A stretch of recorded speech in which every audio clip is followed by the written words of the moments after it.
Craig Haverhurst, who are those guys over there? If you don't know who they are by now, you haven't been paying attention. Eric Brace, Peter Cooper. Say hello to them one time for me. You can't get rid of us tonight. I was going to say, now we give you a chance to talk. Well, there's nothing like a night of children's music sponsored by Moonshine. Yeah, that's right. You know, it just and technology gadgets. and technology. And the Nissan Leaf. It makes Get me your want kid to a power Nissan up. Leaf for It makes Christmas. me want to power up my cellular device while singing songs to my child and drinking moonshine. Peter, I know for a fact that you have actually done that. Don't reveal too much. Congrats on a great project. And let's start with the fact that, Peter, you literally did experience this record as a child. It might have been one of the first things you remember. And tell us about how far back does it go with you? Well, it goes for me. The album came out in 1974, and The album is called Songs of Fox Hollow. Right. We haven't really nailed that one down yet. Right, We were just talking Tom about T. our project. Right. But Tom T. Hall made this record. Eric, we're talking about my life here, okay? Oh, right. This is very important. Enough of the pitching for Tom T. They know he's great, okay? Now, when it came out when I was, I think, 3 years old, and I don't know that I heard it when I was 3, but around 5, I got to go to a Chris Christopherson show, and I got this Tom T. Hall album, and I just loved this album so much. It spoke to me back then, and it's kind of amazing that it could speak to me back then and speak to me now at not 3 years old.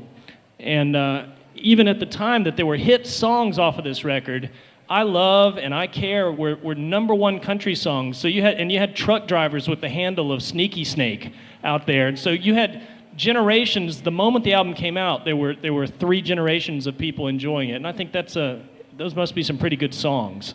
And then it turns out that this wasn't just somebody who made a great kids record. This turns out to be a songwriter who you may hold in the higher regard than just about anybody. And I want to thank you for really helping me see how great Tom T. Hall was. You stuck it in my face like you do many other people. And listen to this. And it's true. I mean, really a guy who had a literate grasp of language and story and the Southern storytelling tradition. And you can read these songs, many of them like short stories. And you know, it kind of worked out pretty good that way in terms of your fandom and appreciation. Yeah, definitely. Tom T. Really helped to change the language of country songwriting and make it into something more literate, more layered, and he. I do kind of walk around and give people mixes of Tom T. Hall's because I want them to realize here was also an album artist back in the 60s and early 70s when that didn't exist. Every song on those records is as good as the hits were, right. and that's really impressive to me. He never seems to take a line off. Every line can do its own push-ups in a Tom T. song. Eric, you are the proud owner of Red Beat Records, which put this record out, and you guys have done projects on this label, and became a home for your band Last Train Home. But how did what emotional connection did you have to Tom T.'s songs that made this want to come to pass? I had already been performing a couple of Tom T. songs in Last Train Home sets, and I just was such a fan of his songs. They're so deceptively simple and they're storytellingly deep. And when Peter came and said, "Hey, we should just go down to Fox Hollow and make a record," and I thought, "You can do that? You can just go down to Tom T. Hall's house and record?" I said, "Yeah, let's do it. Let's talk." Said, "Yeah, we won't tell him." Break into his house. And Peter said, "Well, let's do a remake of Songs of Fox Hollow," and he had to kind of talk me into it. But then once I started listening to it, because I got a few years on the guy, so it was 15. I was 15 when it came out, so I never spent a good part of my youth listening to it. And once I started listening to it, I saw these weren't just sort of Barney the Dinosaur Kid songs. They're songs that that appeal to everybody, and they're really smart, and they don't talk down to kids. And we just immediately started thinking, well, who could sing this and who could play that? And we pulled the band together really quickly, and we said, let's just do it. It was great. Eric, what's your first impression of Fox Hollow? Tell people what it feels like to be there. Oh, it's amazing. It's a 60-plus acre farm that has a beautiful farmhouse and a beautiful manor house, and you drive up this long gravel driveway, and it feels like a million miles away from Nashville, even though it's just about 10 miles down that way. Yeah. And there's peacocks running around and wild turkeys and basset hounds, and it's just beautiful. It's a magical place. And folks, you're all invited there right after the show tonight. With some, We'll confirm that with Fire Tom up T. the when he's- steel. more or less, yeah. Right. Talk about this the A&R process, Peter. Just matching songs with artists, and who was the easiest for you? Who jumped out right away?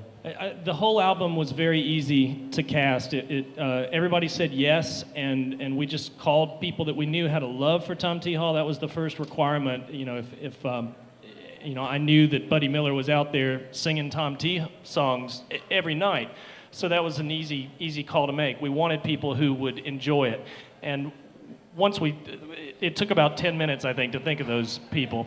And the calls were great to make. It's one thing to say, well, do you want to participate in a tribute album? Well, maybe so, probably so, if it's Tom T. Hall.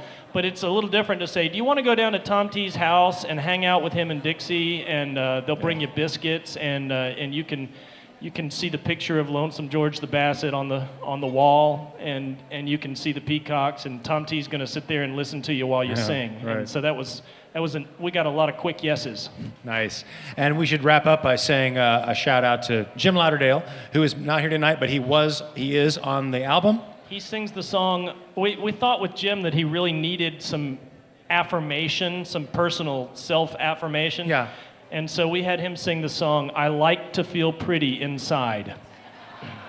And tonight, it'll take the two of us to do one Jim Lauderdale. He's pretty outside, that's for sure. Guys, thanks a lot. We're going to have a long night of music ahead, and we appreciate it. Peter Cooper, Eric Brace, you're going to see a lot more of them, but thanks a lot.